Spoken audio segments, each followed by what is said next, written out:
With every martial skill, you are a forge master honing your talent, much as any blacksmith would a blade.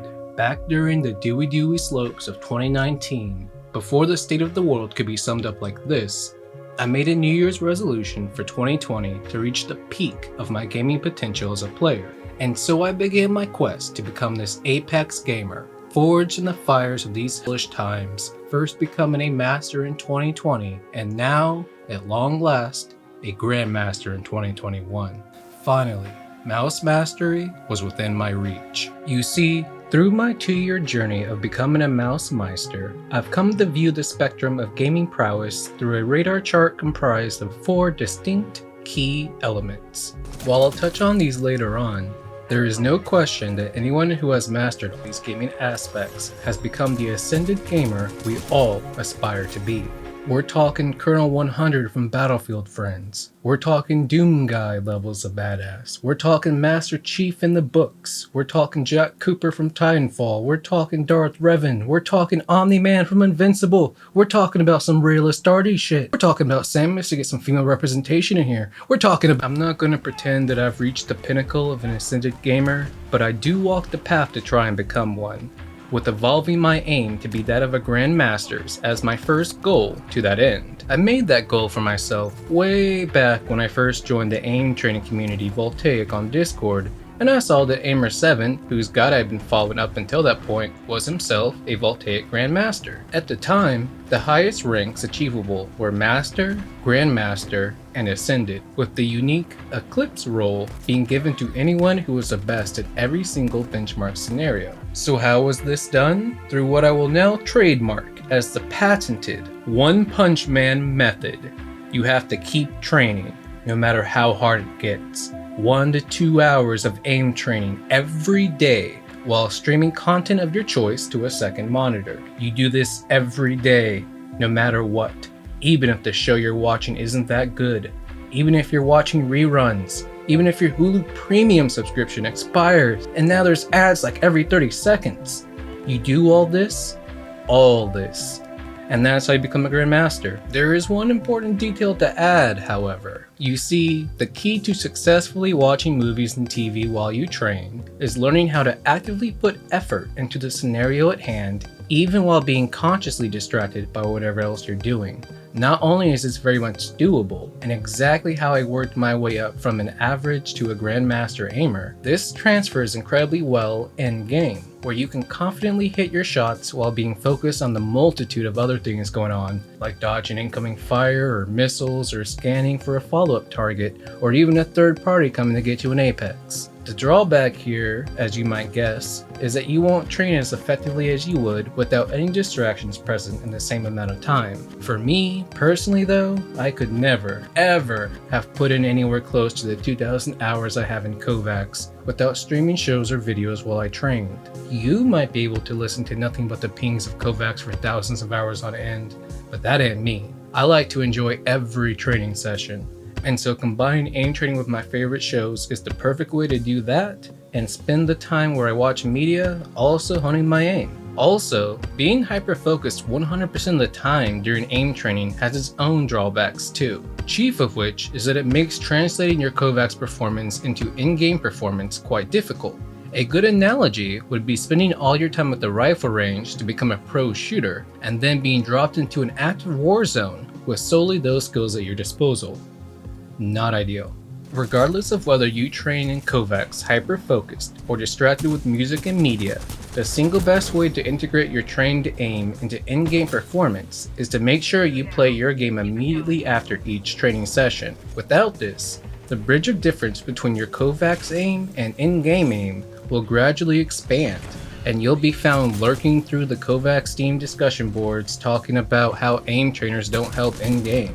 What's most important for consistent improvement is that at least 60 minutes of your time each day is dedicated to actively aim training. It's actually preferable to break up your aim training into different blocks of time rather than doing it all at once. So no worries if it's only 10 minutes every here and there throughout the day. It's the total daily sum that counts. Unfortunately, a lot of people feel like they start to regress after a certain point even if they're actively trained each day. Thoughts of genetics and talent begin to flood the mind, but the only obstacle here is the mental block that keeps you from continuing. These periods are natural and experienced by everyone at different points. I experienced one for over a month soon after becoming a master, but I just kept trucking with my Grandmaster aspirations. Although it seems like you're no longer getting better, what's really occurring is the compression of your ability, a shrinking of the difference between your lowest to highest scores. Compression is a good thing, even though it doesn't feel like it as you're going through it, as compression solidifies a new foundation for future periods of expansion where you'll be breaking high score after high score. While sometimes during compression, your high scores don't only plateau, they also regress. Your lowest scores do improve during these periods, increasing the floor of your ability overall. Regression in particular occurs when you have to unlearn bad habits to relearn new ones, even just subconsciously.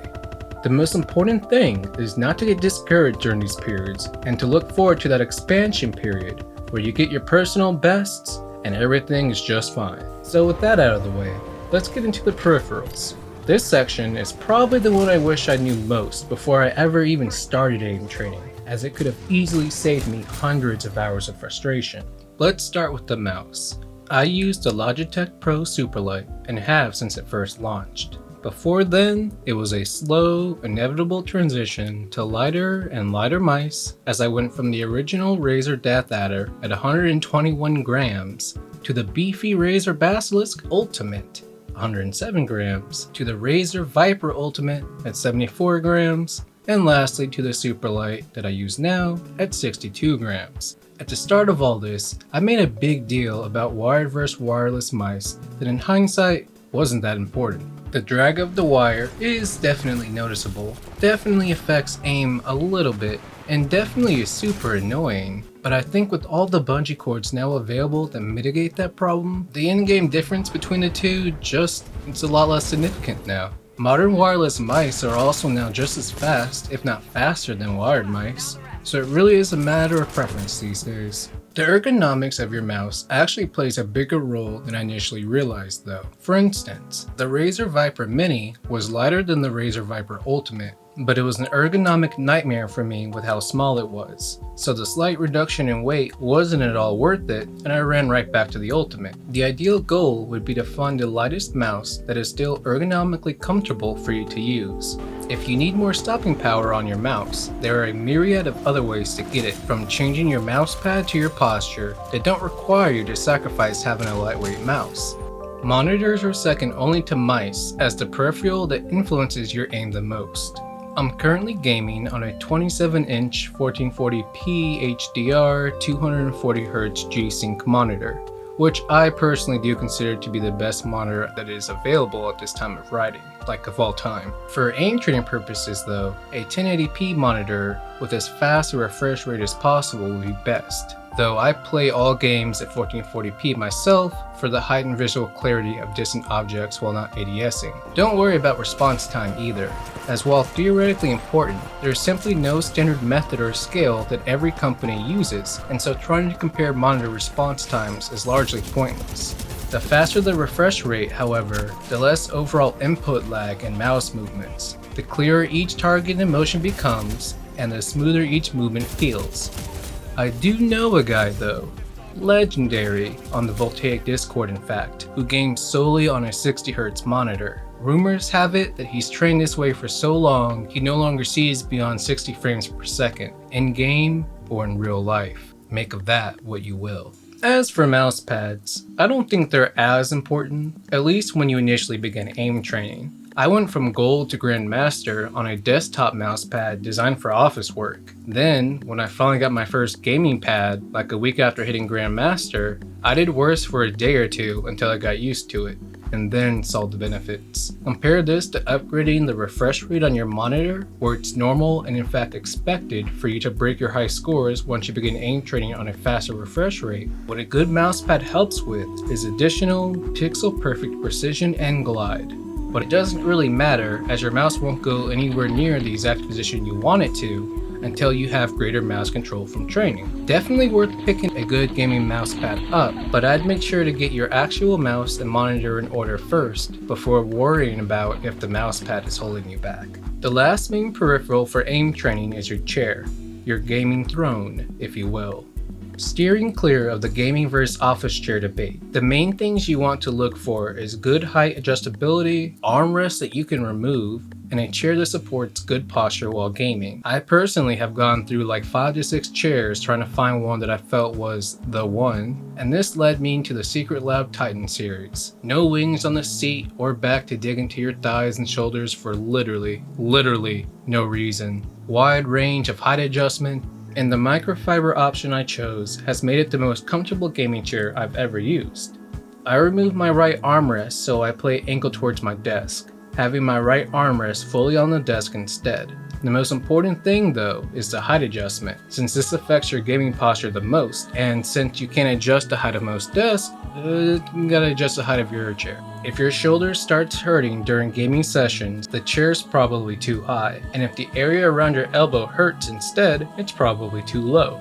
A good rule of thumb is to have your belly button near level to your mouse pad and adjust from there, trying to have your arm angled 90 degrees from your body. A quick little addendum here for the interested: sleeves. Gaming sleeves. For those looking to wear them, the most important feature of the gaming sleeve is that it keeps a consistent glide no matter the temperature, moisture, or movement on the X versus Y axis. In the summer's heat, for instance, the bare arm is prone to sticking to the mouse pad. Avoid sleeves that won't offer a consistent glide, catching if you move diagonally or vertically, or sleeves with less friction moving side to side than up and down. Pure nylon and polyester sleeves seem to work best, and try them inside out as well if there's some sort of coating on the outside layer that's affecting your aim. Now we move right along to the externals outside of Kovacs that can affect your aim training. First off is a big one: sleep. The importance of sleep for aim training isn't a meme by any stretch. Sleep is when your brain hardwires what you've learned into aim training for future use. While you refine your skill in your waking hours, it can only be built upon while you sleep. Finger weights, therapy putty, and hand stretch exercises all serve as great tools to avoid injury while training. I actually did find some benefit to using finger weights for the first half of my training session, then taking them off for the remainder. They make you that much more mindful about where your finger placement on the mouse is, and they provide more feedback on each micro movement of your fingers and mouse while aim training. They're also expensive though, so I wouldn't get them just for aim training and nothing else. As for therapy putty and hand stretch exercises, these should be used before and after each session to keep your hands and fingers from cramping up and locking over time after holding your mouse for so long. While the Voltaic community has resources available on hand exercises, I personally recommend grip strengtheners as well. The goal is to avoid injuries like RSIs and carpal tunnel while training so that you don't waste weeks of progress sulking over your injuries and being unable to train. Been there, done that, not fun. The final external on this list is TDCS, or Transcranial Direct Current Stimulation. We're venturing into dubious waters now because TDCS devices can be potentially dangerous when misused, and with the given lack of comprehensive research due to their relative newness, it's not for the faint of heart. But I myself was curious and I used it, so let's talk about it. What TDCS devices can offer you when used correctly is unprecedented. Forget supplements and placebo effects. You objectively think faster, react faster, learn faster, and can increase your mood for those times you really don't feel like training. Depending on where you place the nodes of the TDCS device on your head determines the effects, as it's that part of the brain that's most stimulated by the electric current. They absolutely do work, as I can attest to the brain driver's performance personally, but as with finger weights, I wouldn't recommend them just for aim training. They're medical devices at the end of the day, originally designed to treat mental health, so they started around $100 USD for a legitimate one that won't possibly fry your brain. They also don't necessarily enable you to do anything you couldn't already do. They just make the synapses in certain regions of your brain fire more frequently. If you're a transhumanist or a mad science type, you can try it, but for the average aim trainer, it is by no means necessary or needed. So we've got our gaming sleeves strapped up, we've got our therapy putty smelling like morning gamer, and we've done our hand stretches. Now it's finally time to boot up the PC and begin our training session. But before you click twice on the Kovacs shortcut in rapid succession, almost like a double click if you will, you've got to make sure you've set your rig up for success. First off, turn off any antivirus running in the background. This chews into your system latency. Trust me, you'll perform better with it off, and it's plenty safe provided you aren't pirating media or visiting shady streaming sites to watch the latest Rick and Morty session while the antivirus is disabled. Next is to check for any background tasks eating up your precious resources. Open up Task Manager either by right-clicking your taskbar or the Windows icon if you have Windows 11 like me, and click the CPU percentage so that you see which tasks are taking CPU resources. If you've yet to disable your antivirus, you'll probably see at the top of this list. Any unnecessary apps that take up resources should be closed. If you try to end task on any process you shouldn't, Windows will warn you about instability in a pop-up and allow you to cancel. You can also get into the Details tab in Task Manager and set Explorer.exe to real-time priority so that your mouse movement is prioritized over everything else. Though this is a personal preference of mine, and it has to be done on each startup. There's also a software decision to make. Many gaming mice come with an associated software program like Razer Synapse or Logitech G Hub. You can choose to have this software running with mouse profiles while training and gaming, or you can have your mouse set to onboard mode with a stored sensitivity. Because I prefer to have the lowest amount of latency possible, I prefer onboard mode myself, with the software either still running minimized in the background or exited out of entirely. Finally, you may wish to use a sensitivity randomizer. By keeping your sensitivity in a constant flux within a certain range, you force yourself to always have to micro-adjust, rather than just going through the motion. I used the Sense Randomizer for about 6 to 8 months, and it only took an initial month or so before I stopped noticing that it was even on entirely. While the benefits are still being discovered, there is some proof of it, and if you want to make sure you're getting the most out of each training session, a sensitivity randomizer can definitely help. If you're interested, check Voltaic's resources on Discord and download it from there. So finally, for real this time, we are here in Kovacs, raring to train. If this is your first time in Kovacs, your online scenarios list may appear a little overwhelming, but is this wealth of different scenarios by different authors with different backgrounds, modified and tweaked over time by a community of dedicated aim trainers, that makes the Kovacs still the best aim trainer out there to date. No matter your problem, no matter your area of improvement, there's not just a scenario for you, there's probably a playlist too. It's just a matter of finding them. From the catalyst of Aimer 7's guide to the Voltaic fundamentals routines for each benchmark ring, guides will help you not only define the scenarios you're looking for, but help you understand what you're looking to get out of the scenario you train in. You shouldn't ever go into a scenario with no real idea of what you're supposed to be doing or improving upon. You're just wasting time. The Voltaic fundamentals for your respective ring are a great place to start though. If you're new or haven't done any of the Voltaic benchmarks, I'll add some share codes below to help you get started. You just plug these into the online playlist search and voila. You get a playlist that's gonna help you out.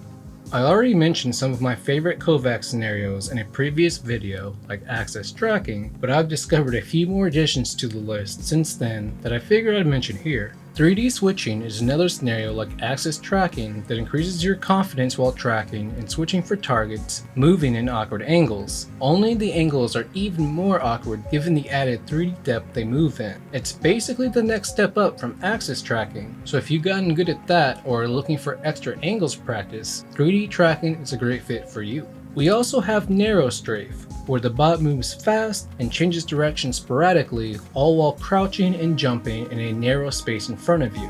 While this scenario is unquestionably difficult, it also translates amazingly well into high time to kill movement shooters like Apex or Overwatch, where opponents will attempt to move just like this to juke you out. It's akin to a high skilled player trying to juke you out minus any marrying they might do in response to your own movement.